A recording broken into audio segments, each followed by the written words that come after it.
RDT సంస్థ ఎన్నో విభాగాల్లో పనిచేయడం కాకుండా ఇది కనీస అవసరాలకు మించి కూడా ఆధునికంగా కూడా అభివృద్ధి పథంలో నడిపించినటువంటి ఒక గొప్ప సంస్థ ఆర్డిటి.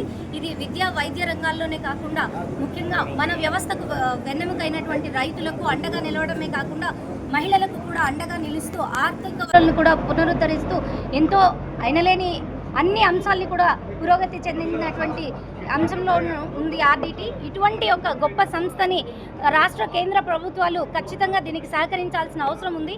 ఈరోజు మూకుమ్మడిగా షకీల్ షఫీ అన్నగారు ఈ సమావేశం సందర్భంగా కూడా మూకుమ్మడిగా ఏదైతే నిర్ణయం తీసుకొని ఆర్డిటికి వస్తున్నటువంటి ఫండ్స్ ఏవైతే పునరుద్ధరణ తీసుకురావాల్సి FCRA బిల్లుని అందరూ కూడా తీసుకురావడానికి మేమందరం కూడా శ్రమిస్తామని చెప్పి రాష్ట్ర కేంద్ర ప్రభుత్వాలకి హెచ్చరిస్తున్నాం. ఎందుకంటే అనంతపురం జిల్లాకి మారుపేరుగా సేవకి మానవతా దృక్పథంలో విన్సెంట్ ఫెర్రర్ గారు తీసుకొచ్చినటువంటి సేవలన్నిటినీ రాబో తరాలకు కూడా అందించాలి. అటువంటి ఫలితాలని కరువు ప్రాంతమైన అనంతపురం జిల్లాలో కొనసాగించాలి అంటే ఖచ్చితంగా ఈరోజు ప్రజలందరూ కూడా ముందుకు రావాలి. ముందుకొచ్చి గట్టిగా ఈ నినాదాన్ని తీసుకెళ్లి రాష్ట్ర కేంద్ర ప్రభుత్వాలు మెడలు వంచి ఆర్డిటి సంస్థను మరీ పురోగతి తీసుకొచ్చే విధంగా మనందరం కూడా శ్రమించాలని సందర్భంగా తెలియజేస్తున్నాను.